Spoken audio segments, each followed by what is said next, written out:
అధికారం పోయినా బలుపు మాత్రం తగ్గలేదు.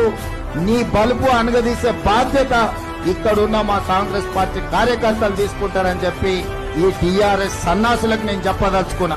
అంతేగాని ఉద్యమం ముసుగులో తెలంగాణ రాష్ట్రాన్ని దోసుకొని వేలాది కోట్ల రూపాయలు సంపాదించుకొని వందలాది ఎకరాల ఫామ్ హౌజులు కట్టుకొని తాగుబోతు సన్నాసుల విగ్రహం ఒకవేళ సచివాలయం ముందల పెడితే ఈ పిల్లలకు ఎవరిని ఆదర్శంగా చూపిస్తారు? పొద్దున్నేస్తే రాత్రి వరకు తాగి ఫామ్ హౌస్ లో పొర్లాడే కేసీఆర్ విగ్రహం ఉండాలనా అక్కడ సచివాలయం ముందల? లేకపోతే దేశం కోసం ప్రాణత్యాగం చేసిన రాజీవ్ గాంధీ విగ్రహం ఉండాలన్నా? తెలంగాణ సమాజం ఆలోచన చేయాలి.